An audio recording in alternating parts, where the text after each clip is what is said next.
দ্বিতীয় অধ্যায়, হ্যাঁ, অধ্যায়টার নাম হচ্ছে মুনাফা।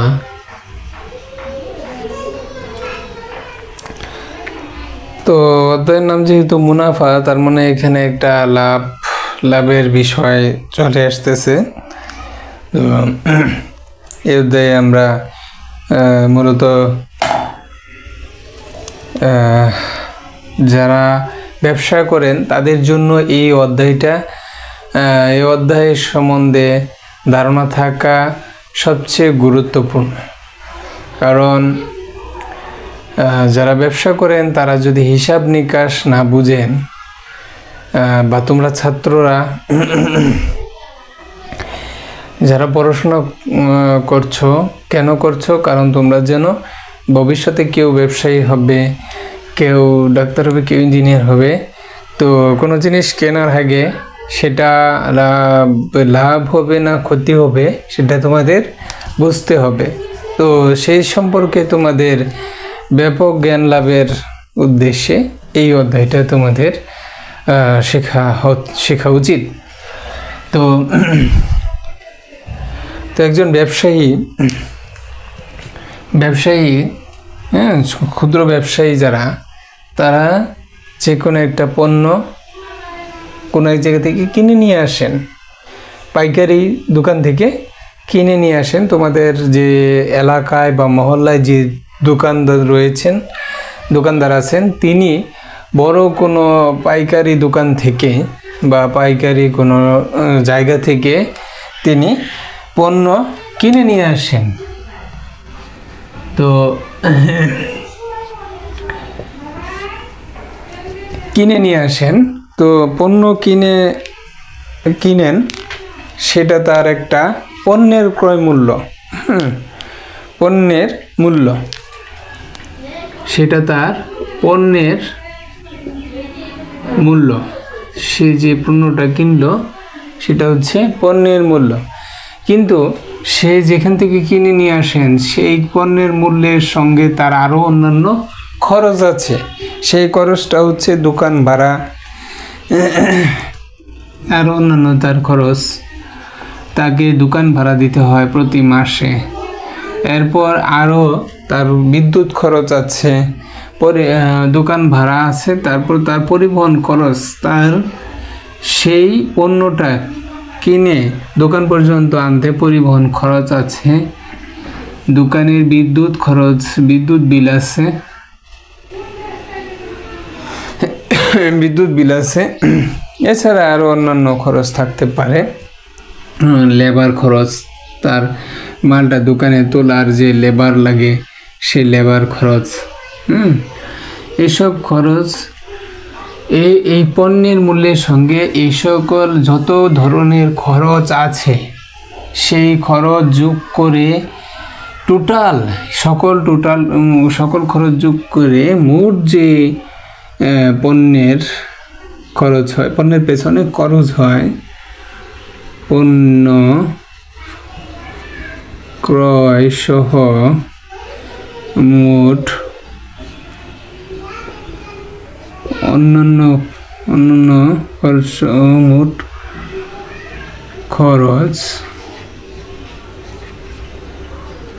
খরচ হবে। এই সবগুলা টাকা যোগ করতে হবে, যোগ করে যা পাবো সেটাই হচ্ছে,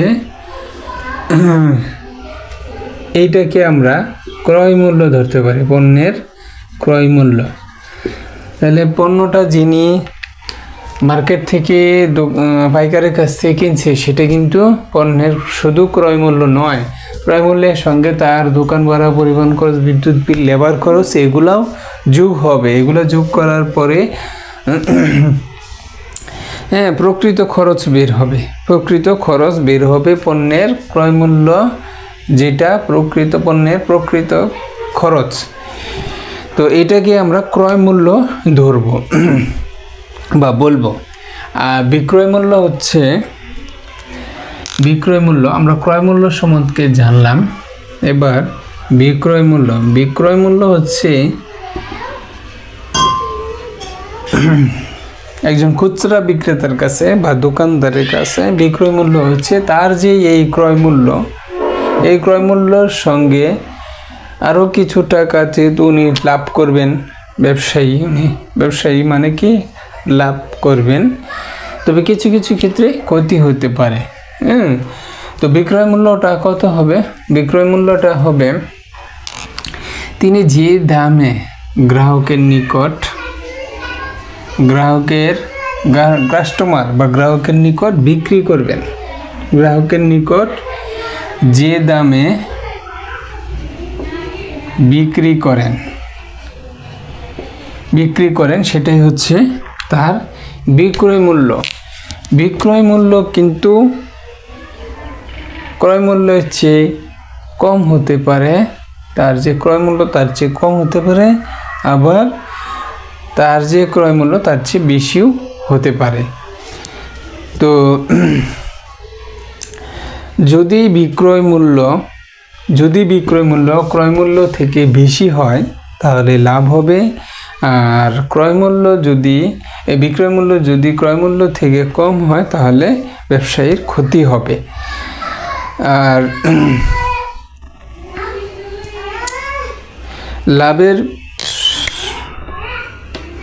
লাভ সমান আমরা লিখতে পারি বিক্রয় মূল্য বিয়োগ ক্রয় মূল্য, এই দুইটা দাম আমরা বাদ দিলে লাভ পেয়ে যাব। আবার ক্ষতি পাবো যেভাবে, সেটা হচ্ছে যেহেতু ক্ষতির ক্ষেত্রে ক্রয় মূল্য বড় থাকে, সুতরাং ক্রয় মূল্য বাদ বা মাইনাস বিক্রয় মূল্য হবে। তো এগুলো তোমাদের লাভ বা ক্ষতি বের করার জন্য কাজে লাগবে।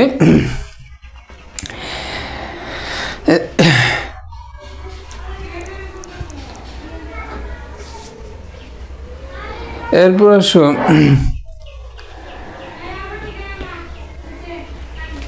এটা হচ্ছে ব্যবসায়ীর ক্ষেত্রে আমরা লাভ ক্ষতি, ক্রয় মূল্য, বিক্রয় মূল্য, বিনিয়োগ।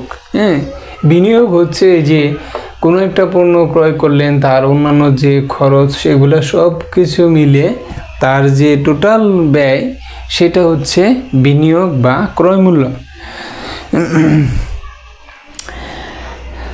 এরপর আমরা সবাই ব্যাংকে নাম শুনেছি, তো আমাদের জীবনের সবাই কম বেশি যারা চাকরি করবে বা ব্যবসা করবে সবারই প্রয়োজনীয় একটা জিনিস হচ্ছে ব্যাংক। কারণ আমরা যখন টাকা যদি ঘরে রাখি সেক্ষেত্রে কিন্তু টাকার নিরাপত্তা থাকে না, কিন্তু টাকাটা যদি আমরা ব্যাংকে রাখি টাকাটা নিরাপদ থাকে। এবং আমরা যারা লাভ চাই, যে আমি ব্যাংকে 5,000 টাকা রাখলাম, তো আমার এই টাকাটা ব্যাংক আমাকে লাভ দিবে, সেটা কিভাবে দিবে? ব্যাংক, আমি যদি 5,000 টাকা রাখি, তো এরকম আরও ব্যাংকে অনেক মানুষ আছে আমাদের মতো যারা ব্যাংকে টাকা রাখে। সেই টাকা ব্যাংক কোনো ব্যবসায়ীকে বা কোনো প্রতিষ্ঠানকে সেই টাকা ধার দেয়, মানে লোন দেয়, ধার দেয়। সেই ব্যবসায়ী বা প্রতিষ্ঠান সেই টাকা ব্যবহার করে তারা লাভ করেন। সেই লাভের টাকাটা তার ব্যবসায়ী বা প্রতিষ্ঠান ব্যাংকে জমা দেন। ব্যাংক সেই লাভের কিছু অংশ একজন যে টাকা জমা রেখেছেন, যারা টাকা জমা রেখেছেন তাদেরকে সেই টাকাটা ফেরত কিছু দেন। তো সেইটাই হচ্ছে লাভ, সেটাকেই বলা হয় মুনাফা। সেটাই মুনাফা বা লাভ আমরা বলতে পারি, লভ্যাংশ, মুনাফা বা লভ্যাংশ বলি।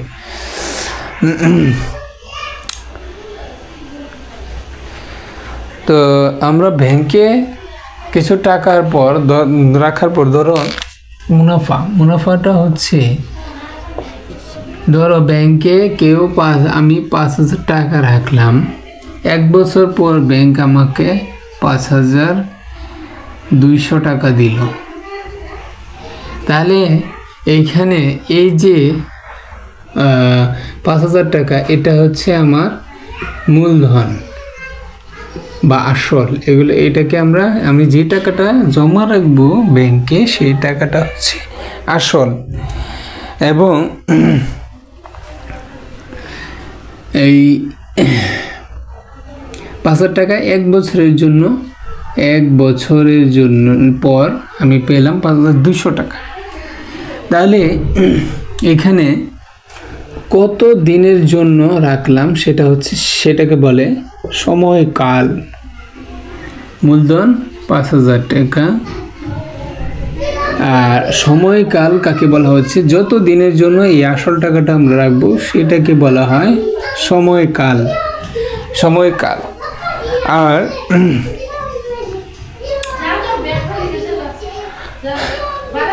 যে টাকাটা আমরা বাড়তি পেলাম মূলধন থেকে, যেমন সেটাকে বলা হয় লভ্যাংশ বা মুনাফা। তো আমি লভ্যাংশ কত পেলাম, 5200 টাকা থেকে, আর মধ্যে আমার ছিল 5000 টাকা।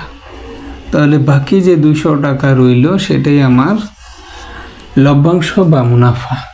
হ্যাঁ, যে টাকাটা আমি বেশি পেয়েছি, ব্যাংকে রাখছিলাম 5000, ব্যাংক আমাকে দিয়েছে হচ্ছে 5200, তার মানে 200 টাকা হচ্ছে আমার লভ্যাংশ বা মুনাফা বলে। তো এবার আসো মুনাফার হার। হ্যাঁ, মুনাফার হার। আচ্ছা, আমরা লভ্যাংশ বা মুনাফা বলতে সরল মুনাফা বুঝবো, বা সরল মুনাফা কোনো কিছু বলে না দিলে সেটাকে আমরা তবে কোনটা সরল মুনাফা কোনটা চক্রবৃদ্ধি মুনাফা আমরা একটু পরে জানবো। চক্রবৃদ্ধি মুনাফা তো আমরা সাধারণভাবে কোনো কিছু না বলে দিলে সেটাকে আমরা সরল মুনাফা বা সরল লভ্যাংশ ধরব। এখন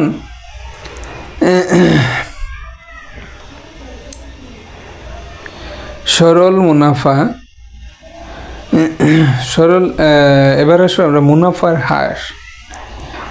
1 বছরের 100 টাকার 1 বছরের মুনাফাকে মুনাফার হার বলে। মুনাফার হার এগুলো তোমাদের জানতে হবে, কারণ প্রশ্নে বলবে দিবে যে কোনটা দেওয়া আছে, সেটা তোমাদের ধারণা থাকতে হবে। মুনাফার হার 100 টাকার 1 বছরের জন্য, 100 টাকার 1 বছরের জন্য, 100 টাকার 1 বছরের জন্য যে টাকা পাওয়া যায়, 100 টাকা 1 বছরের জন্য রাখলে যে টাকাটা পাওয়া যায় বছর শেষে, সেটাকে বলা হয় মুনাফার হার। 100 টাকার 1 বছরের মুনাফাকে মুনাফার হার বা শতকরা বার্ষিক মুনাফাও বলে। শতকরা বার্ষিক মুনাফাও বলে থাকে। মুনাফার হারকে শতকরা বার্ষিক মুনাফা বলে থাকে। 100 টাকায় 1 বছরের জন্য যদি ব্যাংক আমাকে 10 টাকা দেয়, তাহলে মুনাফার হার হচ্ছে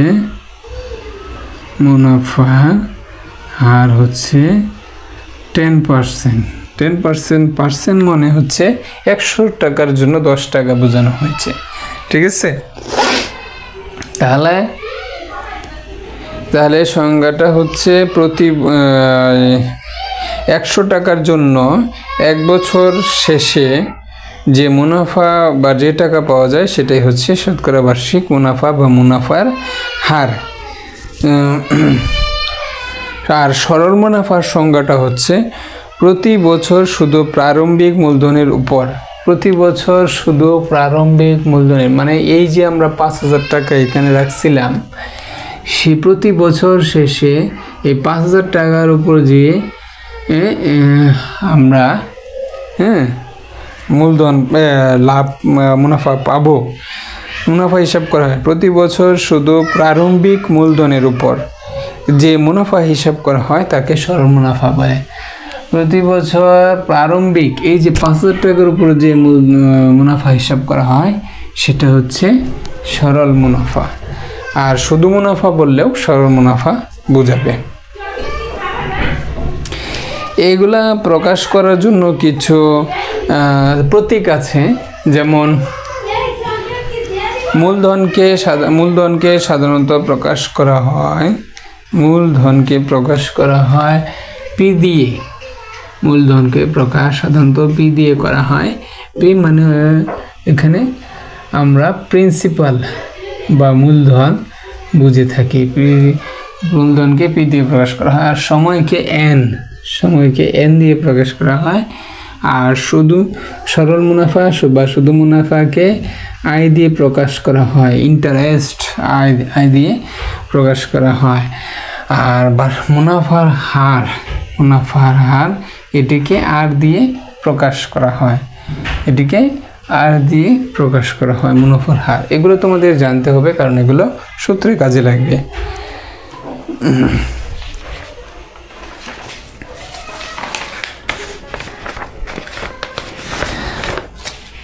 তো সরল মুনাফার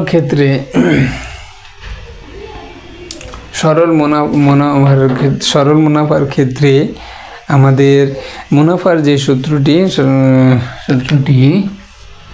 সরল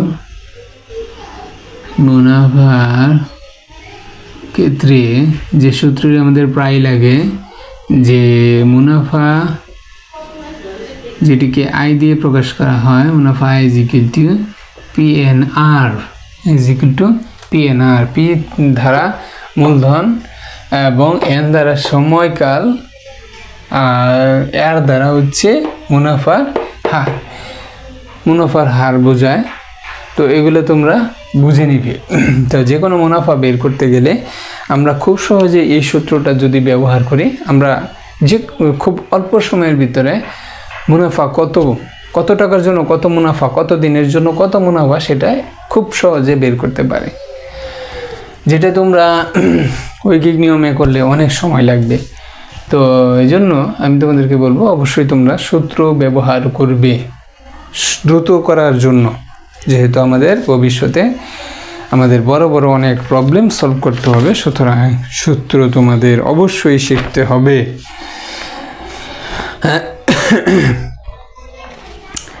আরেকটা সূত্র আমরা শিখব, সেটা হচ্ছে মুনাফা আসল বা সবৃদ্ধি মূলধন। সবৃদ্ধি